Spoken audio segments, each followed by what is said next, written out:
বন্ধুরা, আমরা এই মুহূর্তে অবস্থান করছি মিনি কক্সবাজার খ্যাত নাটোর নামক একটি জায়গায়। এটি একটি টুরিস্ট স্পটে পরিণত হয়েছে। সেখানেই একটি রেস্টুরেন্ট, কুটুমবাড়ি। অনেক সুন্দর একটি পরিবেশ, ভাসমান একটি রেস্টুরেন্ট। এর নিচে পানি, অর্থাৎ পানি বৃদ্ধির সঙ্গে সঙ্গে এই রেস্টুরেন্টটি আরও বেশি উচ্চতায় উঠে যাবে এবং পানি কমে যাওয়ার সঙ্গে সঙ্গে আবার নিচুতে নেমে যাবে। দেখতে পাচ্ছেন এই রেস্টুরেন্টের নিচে অনেক ড্রাম দেওয়া আছে, প্লাস্টিকের ড্রাম, অর্থাৎ ভাসমান রেস্টুরেন্ট। অনেক সুন্দর একটি পরিবেশ, চারিদিকে পানি, আর আপনি পানির মধ্যে বসে থেকে এই রেস্টুরেন্টে সময় কাটাতে পারবেন। তো ঈদের দিন উপলক্ষে এসেছিলাম, এই জন্য এখানে প্রচুর দর্শনার্থী।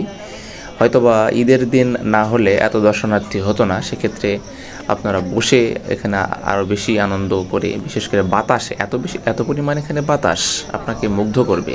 এই রেস্টুরেন্টের পাশে একটি প্রতিষ্ঠান, শিক্ষা প্রতিষ্ঠান, এবং অনেক সুন্দর একটি অভাবনীয় একটি পরিবেশ।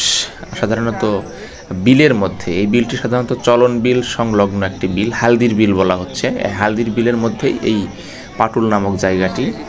আর পুরো মাঠ, এখানে আপনি আসলে যে পরিবেশটা পাবেন সেটা আসলে ভাষায় প্রকাশ করার মতন না। বাংলাদেশের খুব কম অঞ্চলেই এরকম বিলের মধ্যে ঢালাই রাস্তা তৈরি হয়েছে, এবং ঢালাই রাস্তা দিয়ে আপনি ছিপছিপে পানির মধ্যে দিয়ে গাড়ি নিয়ে বা হেঁটে আসতে পারবেন। এবং তারপরই এই পাটুল নামক জায়গা, এবং এখানে এসে আপনারা এই মিনি কক্সবাজার খ্যাত জায়গা, এখানে এসে আপনারা এই বিভিন্ন রকমের দৃশ্য দেখতে পাবেন।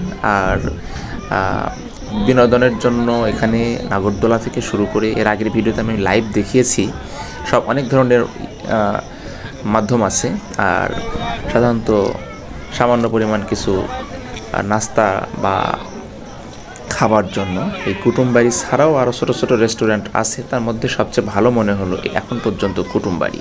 তবে আশা করা যায় আর কিছুদিনের মধ্যে এখানে আরও কিছু নতুন রেস্টুরেন্ট তৈরি হবে, কারণ সেভাবেই দেখলাম লোকেশানগুলো দখল করা হচ্ছে, এবং অলরেডি সেখানে ব্যানার পোস্টারও দেওয়া হয়েছে যে কবে থেকে উদ্বোধন, কোন হোটেল বা রেস্টুরেন্ট, সেটাও দেওয়া হয়েছে।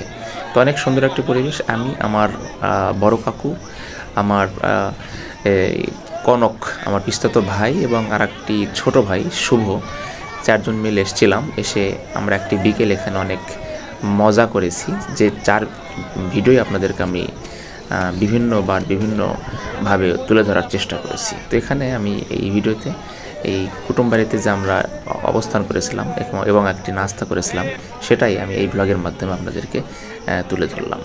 তো দেখা হবে পরের একটি ব্লগে। অবশ্যই মিনি কক্সবাজার গেলে কুটুমবাড়িতে আপনারা একবার নাস্তা করবেন। ধন্যবাদ।